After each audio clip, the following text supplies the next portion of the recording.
So this video is going to touch base on promissory notes. So if you like this video, take a moment and like us. If you got any comments, want to see other videos, comment below. And if you get the chance, subscribe to our YouTube channel as well. So let's jump into promissory notes for a minute. So really simple, guys. A promissory note could be called a promissory note. It could be called a real estate lien note, or just a plain note. But the bottom line is a promissory note is a promise to pay from one party to the other. Now, from there, you can have an unsecured note where someone just borrows money from you and they agree to pay you back over a period of time. A promissory note could be secured. For instance, it could secure a boat or a car, some other type of chattel or personal property like that. Or a promissory note could be related and secured by real estate transactions. So for us in the creative finance world, that's where we see our real estate lien notes most often. So in the real estate arena, when we run across our promissory notes or our real estate lien notes, this is going to be related to the purchase or sale of real estate where you are borrowing money from a mortgage company, a bank, an individual, whatever it might be. And that lender, of course, is usually looking for security on that note. So we like to use a real estate lien note because it describes what it is. It is a promissory note that is secured by real estate. And of course, there will be language within the scope of that document that evidences that.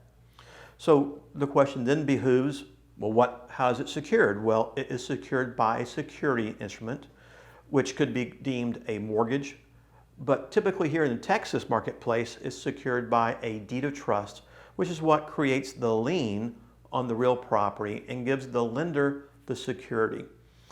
Now guys, in the financing world, you could have a first lien note, second lien note, third lien note. And of course, what's important about that is when were the liens created, and then more specifically, actually recorded in the deed records of the county where it's located. Here in Texas, we are a recording state, which means we're first in time.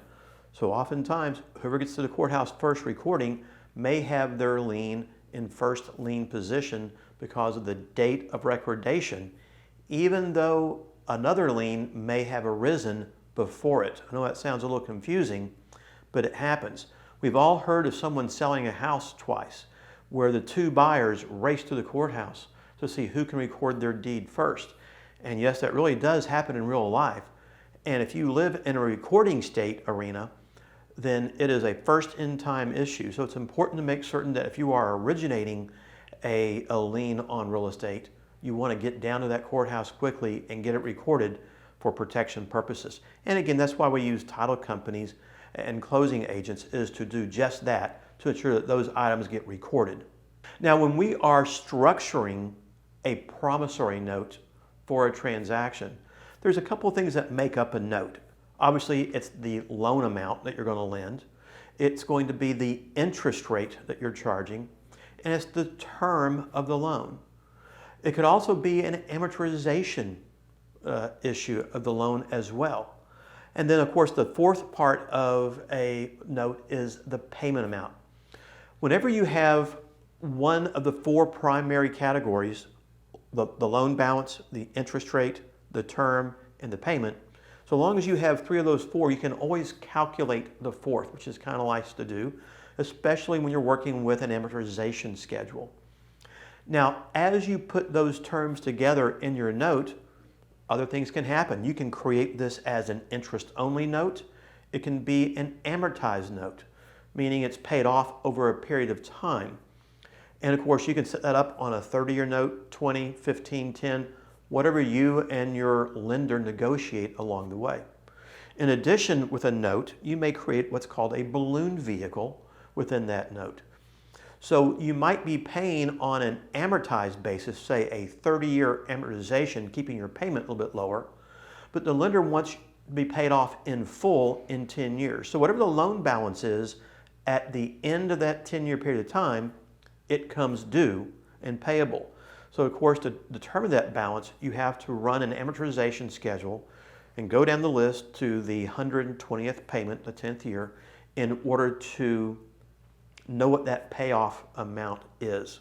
So when we're structuring a note, especially when it relates to an owner finance transaction where the person is going to live in the home, it's important to have a working knowledge of the Dodd-Frank Act.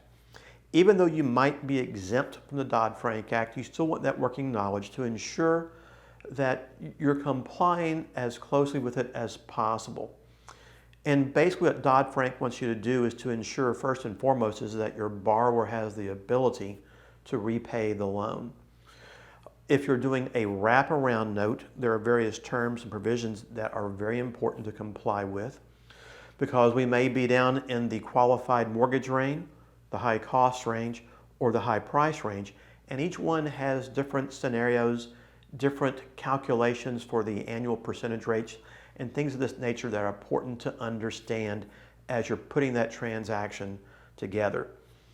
So as we're doing that seller finance transaction, if we're selling the home to an investor who's a non-owner occupant, then the Dodd-Frank Act isn't going to apply. And we're pretty much free to do what we want to do, but we don't want to exceed the usury laws that are out there on an APR basis. So guys, if you are a lender, working with a lender, have a reasonable working knowledge of what usury is.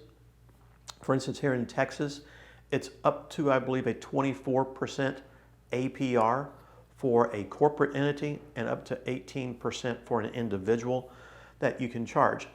If you exceed that, the lender can be liable for usury and all sorts of damages can start to apply. So again, having quality knowledge is so important when you're putting a transaction together. So if you want to know more about usury, take a moment, click on the link below. We just did a video on that for everybody. That'll help you understand usury a little bit better and how it works. So what happens now if you don't have a promissory note? Can you have an agreement between two parties to pay somebody? Absolutely you can. The difference is if you're dealing with real estate, at least in the Texas marketplace, and most likely in all 50 states, a lien on real estate and a note has to be in writing. Otherwise, it just becomes a promise between two parties. And it might be a written agreement, but it has to be in writing to be a valid lien on the real estate out there. And finally, what happens if someone doesn't pay their note? Well, if it's secured by real estate, then the lender, the note holder, has the right to possibly accelerate that lien pursuant to the terms of the note and the deed of trust and go through a foreclosure mechanism. That could happen. But also, I have seen situations where the lender hasn't collected payments for a very long period of time. And so there are various statutes of limitations that may determine whether or not that note goes stale, which means uncollectible. You might still have a lien on the property because that deed of trust may not have expired yet, but the ability to collect on the note has expired because the statutes of limitations have run. And those statutes could be anywhere between usually 4 to 6 years typically. And if someone has not collected a payment in that time frame, they may be unable to collect that amount going forward. However, if you hold a lien on the real estate, you can still foreclose and get the real estate back. You're just not going to be able to pursue damages for non-payment under the note. So guys, I hope that helped you out a little bit about basic promissory notes, whether they're unsecured or secured, secured by real estate, which is what we do in the creative finance industry so much out there. So remember, if you found this video helpful, take a moment to like us. If you got any comments, click below and fill out the comments for us for this video or for other videos we might be able to do for you. And don't forget to subscribe to our YouTube channel as well. So check us out over at the ownerfinancenetwork.com, where you'll find all of our training programs, as well as all the services you'll need in your next owner finance transaction. We'll see you guys next time.